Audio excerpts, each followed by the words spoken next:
আল্লাহ পাক এরপরে আবার মানুষগুলিকে জিন্দা করবে। সুবহানাল্লাহ। ওয়া ইযাল কুবুরু বু'থিরাত, যা কিছু মাটির মধ্যে লুক্কায়িত ছিল সবগুলি আল্লাহ পাক বের করে নিয়ে আসবেন। হাসরের ময়দান হবে, উপস্থিত হবে সমস্ত মানুষ। কেউ পলায়ে থাকতে পারবে না কোথাও। কুমিরে যারা খাইছে, বাঘে যারা খেয়েছে, আগুনে যারা পোড়াইছে, পানিতে যে পচে গেছে, পোকামাকড়ে যারা খেয়েছে, কোনো পথ নাই। সবাই আল্লাহর দরবারে উঠবে।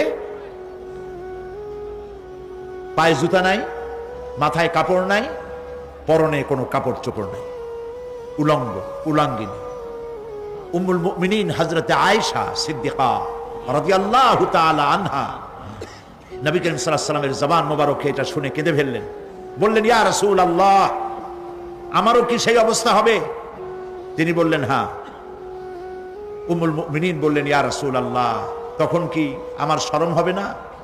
আল্লাহর নবী বললেন, কিয়ামতের এই বিভীষিকাময় দৃশ্য দেখে মানুষ মানুষের দিকে তাকাবার কোনো হুঁশ থাকবে না।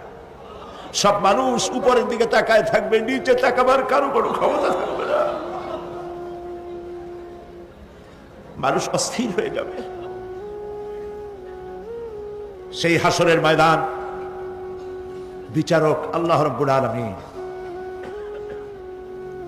প্রত্যেকটি মানুষকে তার কৃতকর্মের জন্য হিসাব দিতে হবে। আল্লাহ রাব্বুল আলামিন বলেন, পরকালীন জীবনের ব্যবস্থাপনাটা কেমনে হবে শোনো। ইন্নাস সামআ ওয়াল বাসারা ওয়াল ফুআদা কুল্লু উলাইকা কানা আনহু মাসউলা। কিয়ামতের দিন প্রত্যেকটি মানুষকে তার শ্রবণ সম্পর্কে,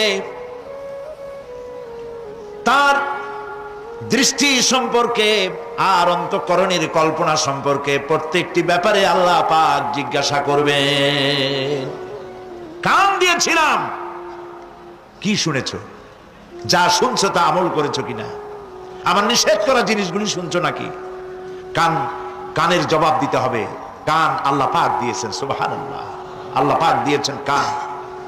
এই কান দুটো যার নাই, কান আছে শুনতে পায় না, কত বড় কষ্টে আছে সে।